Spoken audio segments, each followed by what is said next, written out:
Hey guys, welcome to another blog of sustainable every day. और ये corona protection के चक्कर में मास्क पहनना पड़ता है, ज़रूरी भी है, पहनना भी चाहिए आपको। और काफ़ी धूप है आज, तो मैंने अपने गॉगल्स लगा रखे हैं, इसको भी मैं उतार देता हूँ। तो गाइज़, आज का जो व्लॉग रहने वाला है वो काफ़ी इम्पॉर्टेंट रहने वाला है। काफ़ी एक ऐसा टॉपिक मैंने चुना है जिसका लोग मुझसे बहुत बार लिंक्डइन पे या कॉल करके मुझसे पूछ रहे हैं कि सर मतलब solar operation and maintenance field जिसमें आप काम करते हो उसका क्या फ्यूचर है। मतलब दोनों सेक्टर के लोग मुझसे पूछ रहे हैं, मतलब जो इसमें बिज़नेस स्टार्ट करना चाहते हैं and also people who are fresher and experienced people in some other electrical field who want to switch in the renewable energy sector। तो काफ़ी इनकी इंक्वायरी रहती है कि अगर मुझे बिज़नेस स्टार्ट करना है सोलर ऑपरेशन एंड मेंटेनेंस में या किसी छोटी सोलर कंपनी में, तो क्या फ्यूचर इसका रहने वाला है, अच्छा रहेगा कि नहीं रहेगा। और जो फ्रेशर्स रहते हैं वो पूछते हैं कि सर इसमें स्टेबिलिटी है कि नहीं है, सैलरी पैकेज क्या रहता है, वगैरह वगैरह, ऐसे ही जनरल क्वेश्चंस पूछे जाते हैं। तो आज मैंने सोचा कि आज मुझे बड़े दिनों बाद छुट्टी मिली है, तो आज एक वीडियो शूट करते हैं, उसमें सबके डाउट्स क्लियर कर देते हैं। तो अभी वीडियो शूट करने से पहले मैं अपने लोकेशन पे चलता हूँ जहाँ पे मैं इसको रिकॉर्ड करूँगा, और रास्ते में मैं आपको कुछ सिनेमैटिक दुबई के शॉट्स दिखाता हूँ।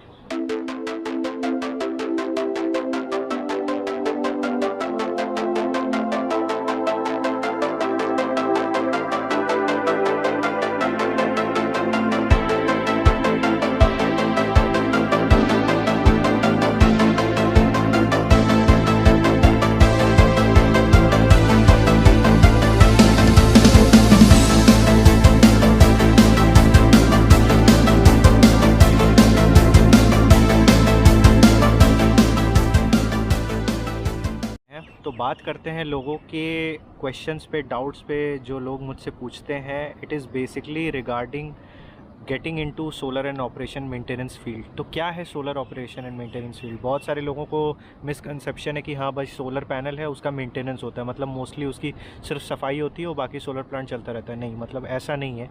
This is just one part of it. उसमें बहुत सारी ऐसी चीज़ें हैं जो प्लांट के अप टाइम को मैक्सिमम बनाने के लिए हमें अचीव करनी पड़ती है। ठीक है, वो basically it is everything related to electrical and electronic maintenance. अगर आप एक फ्रेशर स्टूडेंट हो या एक्सपीरियंस्ड इंजीनियर हो, अगर आप इस सेक्टर में आना चाहते हो, तो एज एन इंजीनियर इस चीज़ को समझने से अच्छा है आप पहले समझो कि इसका बिज़नेस मॉडल कैसे काम करता है। अगर आप इसके बिज़नेस मॉडल को अगर आप समझोगे, ठीक है, कैसे काम करता है, what is the pay back, ठीक है, कैसे मतलब मार्केट क्या स्ट्रैटेजी है कंपनी की, गवर्नमेंट की क्या पॉलिसी है, अगर आप इसको अच्छे से समझ पाओगे तो एज़ अ जॉब सीकर अगर आप इस इंडस्ट्री में जॉब ढूंढ रहे हो तो काफ़ी रोड मैप आपका ऑलरेडी क्लियर हो जाएगा और आप समझने लगोगे कि हाँ भाई कैसे अप्लाई करना है, कहाँ अप्लाई करना है, किस कंपनी में अप्लाई करना है, हर चीज़ आपको क्रिस्टल क्लियर हो जाएगी।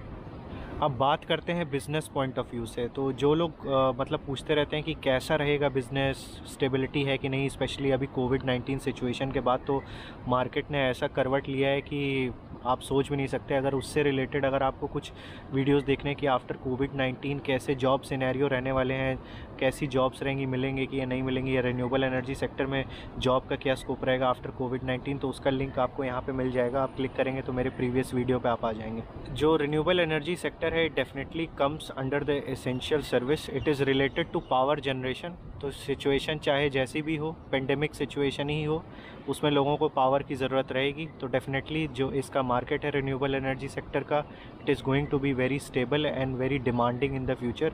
क्योंकि आप समझिए रिन्यूएबल एनर्जी का जो इंफ्रास्ट्रक्चर होता है, अगर आप बिज़नेस पॉइंट ऑफ व्यू से देखेंगे कि कोई कंपनी इन्वेस्ट करना चाहती है पावर जनरेशन में, तो उसके सामने अगर हम ऑप्शन रखेंगे न्यूक्लियर पावर प्लांट का, हाइड्रो पावर प्लांट का, विंड का, थर्मल का और रिन्यूएबल एनर्जी सोलर का, तो मतलब विंड एनर्जी और वो सब भी उसी में आते हैं रिन्यूएबल एनर्जी में, बट मैं आपको सोलर का स्पेसिफिकली बता रहा हूँ। ओके, आप देखेंगे कि सोलर प्लांट का जो इंफ्रास्ट्रक्चर होता है it is very minimalistic. There is no moving part as compare to all other technology. इसका कंस्ट्रक्शन इज़ वेरी ईजी, मतलब बहुत ही आराम से इसका इंस्टॉलेशन हो जाता है। And in terms of cost per kilowatt जो जनरेशन हमें इससे आउटपुट निकलता है, that investment is very less as compare to अगर आप कोल प्लांट या पेट्रोलियम प्लांट से इसको कंपेयर कर रहे हैं। तो कम इन्वेस्टमेंट में कम टाइम में इंस्टॉल हो जा रहा है और पावर देने लग रहा है, and also at the same time it is safe and there is no carbon emission. तो इस वजह से आप ग्लोबली अगर देखेंगे तो सोलर इंडस्ट्री काफ़ी बूम पे है, और बहुत सारे देश हैं जो इसको मतलब काफ़ी अच्छे तरीके से अडॉप्ट कर रहे हैं। Not only the private sector but government is also providing lot of benefits in terms of tax rebates and subsidies to so that this sector grows. कि सभी कंट्री अपना कार्बन फुटप्रिंट कम करना चाहती है, सभी कंट्री को यूनाइटेड नेशंस के सामने अच्छा बनना है, दिखाना है कि see we are so much carbon neutral. हमने पास्ट में इतना ज़्यादा इंडस्ट्रियलाइजेशन के टाइम पे एमिशन किया था, but now our country is totally dedicated towards reducing the carbon footprint. तो हम ज़्यादा से ज़्यादा सोलर लगा रहे हैं, ठीक है, और उससे एनर्जी प्रोड्यूस कर रहे हैं। इट इज़ जस्ट नॉट कि सोलर पैनल से बिजली बनाने के लिए आपको सोलर पैनल की सफाई करनी पड़ती है। डेफिनेटली जो ऑपरेशन एंड मेंटेनेंस का बिज़नेस स्टार्ट करना चाहते हैं उन्हें एक माइल्ड एक्सपीरियंस होना चाहिए in other set of electrical troubleshooting, जैसे transformer related, DC current, DC voltage के रिलेटेड, स्विच गियर के रिलेटेड। ये सब चीज़ों के बारे में आपको मालूम होना चाहिए, क्योंकि सिर्फ मॉड्यूल साफ़ कर देने से सोलर प्लांट का जनरेशन नहीं बढ़ जाता। देखिए, सोलर प्लांट एफिशिएंट तभी चलेगा जब वो मैक्सिमम टाइम पर रन करेगा, and it is not the heat which we are trying to capture, it is the solar light, the solar radiation which we are trying to capture. And capturing radiation is a very tricky thing. Radiation ऐसा होता है कि मतलब अगर कोई भी चीज़ है, light है, उसके सामने कोई चीज़ आ जाती है, इफ़ इट इज़ ओपेक तो लाइट रिफ्लेक्ट हो जाती है, और वो रेडिएशन जो हम कैप्चर करने की कोशिश कर रहे हैं वो लॉस में चला जाता है।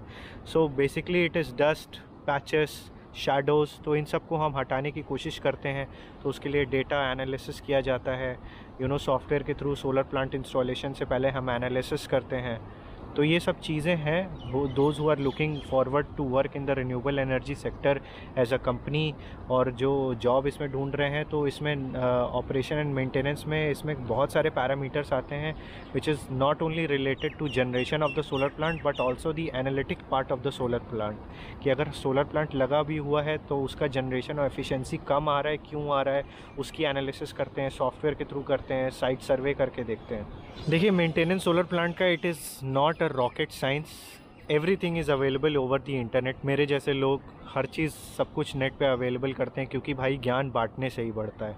But still you need to be aware about the hazard included with electrical works, और आप डेफिनेटली इस सेक्टर में आ सकते हैं। It is a stable job, ठीक है, it is a very stable job, solar and operation and maintenance. क्योंकि जिस भी कंपनी के साथ आपको कॉन्ट्रैक्ट मिलता है और you are starting a company related to solar operation and maintenance, तो usually it is a long term job, ठीक है। ऐसा नहीं कि 3 महीने या 2 महीने का काम है। आपको मिनिमम से मिनिमम कॉन्ट्रैक्ट जो मिलते हैं, लोगों साइन होते हैं, that is for 1 year, 5 years, 10 years, like that.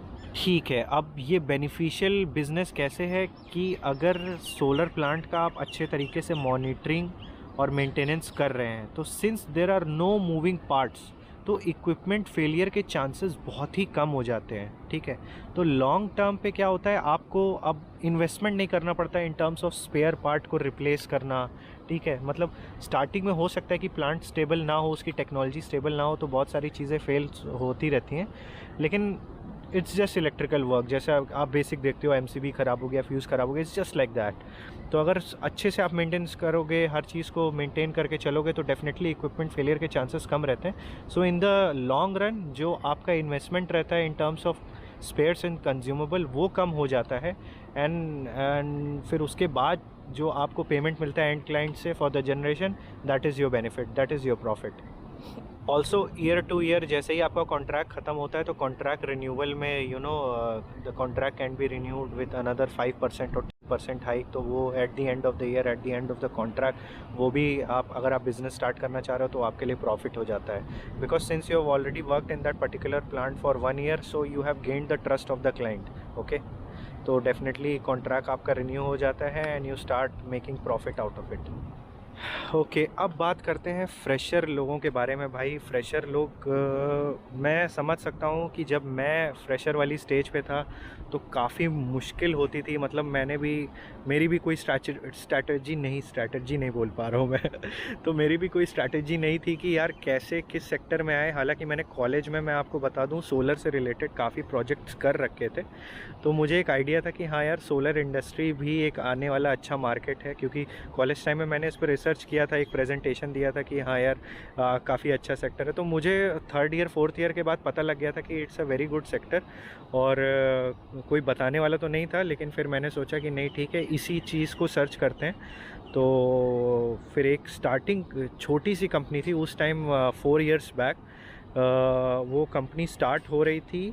And उसको 2-3 प्रोजेक्ट्स मिले थे सोलर लगाने का, रेसिडेंशियल छोटी कंपनी थी, वेरी स्टार्टअप कंपनी। उसको मतलब मैं कंपनी को भी कोई आइडिया नहीं था कि हाँ कैसे क्या करना है, एवरीबडी वाज न्यू। और उस टाइम PV सिस्ट सॉफ्टवेयर से एनालिसिस करना, ये सब चीज़ें लोगों के दिमाग में नहीं थी। बस ये था कि सोलर इंस्टॉल कर दो, इन्वर्टर चल जाएगा। और नेट मीटरिंग पॉलिसी, उस समय नेट मीटरिंग नहीं बोलते थे उसको, ग्रॉस मीटरिंग पॉलिसी बोलते थे, तो वो चीज़ मार्केट में एकदम नई नई आई हुई थी। तो फिर वहाँ से मैंने उस छोटी कंपनी से स्टार्ट किया। अब छोटी कंपनी का सबसे अच्छा बेनिफिट गाइस ये रहता है, स्पेशली जो फ्रेशर स्टूडेंट्स हैं, मेरी बात ध्यान से सुने, क्योंकि छोटी कंपनी में लोग कम होते हैं, ठीक है, और काम होता है पूरा। तो आपको छोटी कंपनी क्या करती है, आपसे सारे काम करवाती है। आपसे इंजीनियरिंग भी कराएगी, आपसे बिलिंग का काम कराएगी, आपसे डॉक्यूमेंटेशन का काम कराएगी, आपसे इन्वॉइसिंग का काम कराएगी, साइट सर्वे कराएगी, ट्रबल शूटिंग करवाएगी, क्लाइंट मीटिंग करवाएगी। तो इतनी सारी चीज़ें से जब आप एक्सपोज होते हो इस मतलब एकदम नए प्लेटफॉर्म पे, तो मतलब काफ़ी आपको एम्पल अमाउंट ऑफ एक्सपीरियंस मिलता है एज़ कम्पेयर टू अगर आप किसी बड़ी MNC कंपनी में काम करते हो। जी हाँ, बड़ी MNC कंपनियों में क्या होता है गाइस कि सबका जॉब रोल डिफाइंड होता है। मतलब जो आपकी सेट ऑफ ड्यूटीज़ है, जिस चीज़ के लिए आपको असाइन किया गया है, आप उसी सेक्टर में रहते हो, आप वही काम करते हो। तो मतलब बहुत कम चांसेस होते हैं कि आप किसी नई चीज़ को एक्सप्लोर कर पाओ उस जॉब प्रोफाइल में, ठीक है। It depends, but still it depends on you. Those who are working in the MNC, they can do extra curricular stuff just like मी।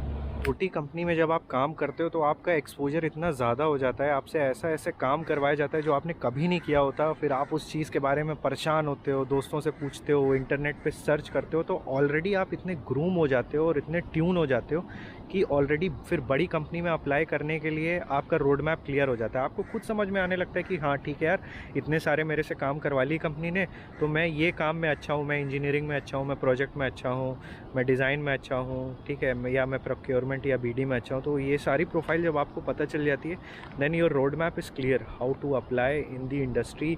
और आपके ऑलरेडी उस टाइम बिज़नेस के टाइम आपके कनेक्शन बन जाते हैं, लोगों से बात करना आप स्टार्ट करते हो, तो मतलब सब सारा फंडा क्लियर हो जाता है। तो समझाने का मतलब सिर्फ इतना है कि जो लोग मुझसे डायरेक्टली ऐसा अप्रोच करते हैं कि सर मैं अप्लाई करना चाहता हूँ और मैं मतलब डायरेक्टली एक MNC ज्वाइन करना चाहता हूँ। देखिए गाइस, मैं सबसे यही कहना चाहूँगा कि in order to crack something big you need to start with a small. तो जिस तरीके से एक बिल्डिंग बनाई जाती है स्टेप बाय स्टेप और उसकी फाउंडेशन स्ट्रांग होती है in order to achieve a very high building, उसी तरीके से मैं तो चाहूँगा जिस तरीके से मैंने किया, स्टेप बाय स्टेप हर चीज़ सीखने की कोशिश की, वही चीज़ मैं आपको सलाह देना चाहूँगा कि दोज हु आर फ्रेशर्स और जो मुझसे बात करते रहते हैं यूजुअली ऑन लिंक्डइन, सजेशन मांगते हैं करियर रिलेटेड काउंसलिंग के तौर पे कि सर मतलब मैं अभी डायरेक्ट रेडी हूँ, मैं जॉब करना चाहता हूँ, तो my suggestion is that instead of cracking something big directly, you start with a small. काफ़ी बेनिफिशियल रहता है लॉन्ग रन में, otherwise life is very problematic guys. Okay guys, तो आई होप आपको मेरा ये ब्लॉग काफ़ी पसंद आया होगा। मैंने इसमें कुछ यूज़फुल इन्फॉर्मेशन आपके साथ शेयर की जो लोग मुझसे लिंक्डइन पे पूछ रहे थे। तो अगर आपके डाउट्स क्लियर हो गए होंगे तो मेरे को आप इस वीडियो के कमेंट में बताना। फिर भी अगर आप कोई एक्स्ट्रा चीज़ पूछना चाहते हो तो आप इस वीडियो में कमेंट कर सकते हो। और अगर आप फर्दर और कोई इन्फॉर्मेशन चाहते हो, क्योंकि मैं यूजुअली रिन्यूएबल एनर्जी सेक्टर से रिलेटेड वीडियोस अपलोड करता रहता हूँ, so you can subscribe to my channel and stay tuned with my channel because usually I upload videos related to cutting edge technology in the upcoming sector in the renewable energy. So stick to my channel, subscribe my channel, and I'll catch you guys in my next vlog. Thanks for watching.